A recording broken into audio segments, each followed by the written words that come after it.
కేంద్రంపై billionaire Elon Musk చెందిన X social media platform న్యాయ పోరాటానికి దిగింది. కేంద్రం తమను నియంత్రించేందుకు ప్రయత్నిస్తోందంటూ కర్ణాటక హైకోర్టులో పిటిషన్ దాఖలు చేసింది. ఐటీ చట్టంలోని సెక్షన్ 79(3)(b)ని సవాల్ చేస్తూ ఈ పిటిషన్ వేసింది ఎక్స్. ఐటీ చట్టంలోని ఈ సెక్షన్లో రూల్స్ సరిగ్గా లేవని చెబుతోంది ఎక్స్. అంతేకాదు ఈ చట్టాన్ని అడ్డుగా పెట్టుకుని తమ యూజర్ల కంటెంట్ను పదే పదే నియంత్రిస్తున్నారంటూ కోర్టు దృష్టికి తీసుకొస్తోంది ఎక్స్. ప్రభుత్వ తీరు తమ వ్యాపారానికి ఇబ్బంది కలిగించేలా ఉందని కోర్టు ముందు వాదించింది. మామూలుగా అయితే దేశ భద్రతకు ఇబ్బంది కలిగించే కంటెంట్ను నియంత్రించే అధికారాన్ని ఐటీ చట్టం కేంద్రానికి ఇచ్చింది. ఈ చట్టానికి అనుగుణంగా పనిచేస్తేనే భారత్తో తమ సేవలను కొనసాగించవచ్చు. కానీ ఇప్పుడు ఈ చట్టంలోని కొన్ని సెక్షన్లపై అభ్యంతరాలను వ్యక్తం చేస్తోంది.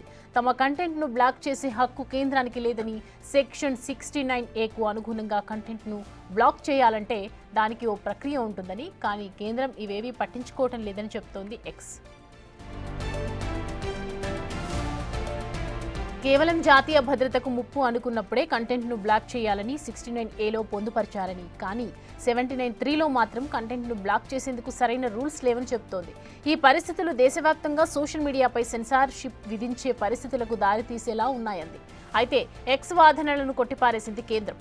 తాము ఎక్స్పై ఎలాంటి ఒత్తిడి తీసుకురావడం లేదని చెబుతోంది. కోర్టు కూడా భవిష్యత్తులో ఏమైనా ఒత్తిడి చేస్తే తమ దృష్టికి తీసుకురావాలని తెలిపింది కోర్టు.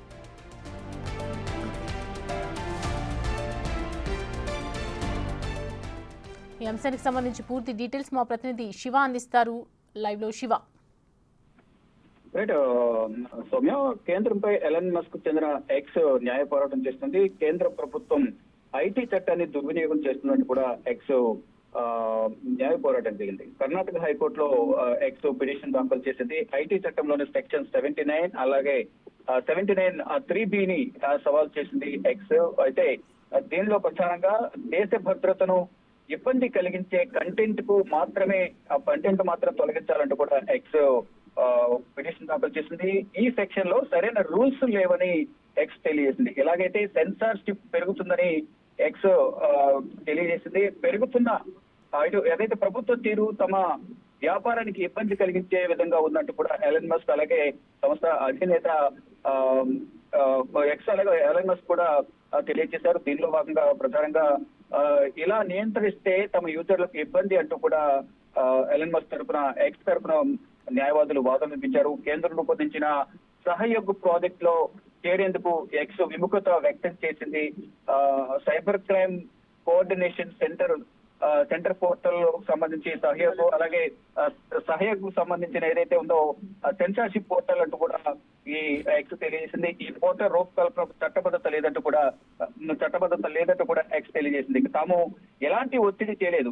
ఏది వాదనలు ఏదైతే వినిపించారో ఎలాన్ మస్క్ తరఫున ఎక్స్ తరఫున వాదనలు వినిపించిన అడ్వకేట్స్ వాదనలు వినిపించిన తర్వాత కేంద్రం కూడా తెలియజేసింది. తాము ఎలాంటి ఒత్తిడి చేయలేదంటూ కూడా కేంద్రం తెలియజేసింది.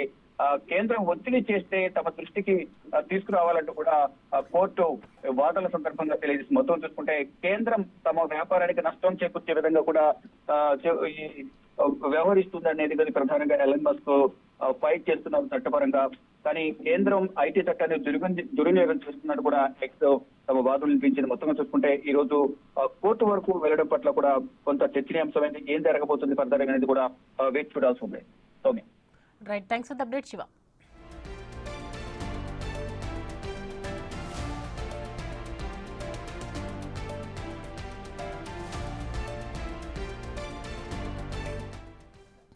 రైట్, కేంద్రంపై బిలియనియర్ ఎలాన్ మస్క్ కు చెందినటువంటి ఎక్స్ సోషల్ మీడియా ప్లాట్ఫామ్ న్యాయ పోరాటానికి దిగిందని చెప్పొచ్చు. ఎందుకంటే కేంద్రం తమను నియంత్రించే ప్రయత్నం చేస్తోందని ప్రధాన వాదనగా వినిపిస్తోంది ఎక్స్కి సంబంధించినటువంటి టీం. అండ్ ఐటీ చట్టంలో ఇలాంటి సెక్షన్స్ ఏవీ లేవు, ఈ సెక్షన్లో రూల్స్ సరిగ్గా లేవని చెప్తూ ఉంది. అండ్ అంతేకాకుండా ఈ చట్టాన్ని అడ్డుగా పెట్టుకొని తమ యూజర్స్ కంటెంట్ని మొత్తం నియంత్రించేస్తూ ఆ పనిలో ఉంది.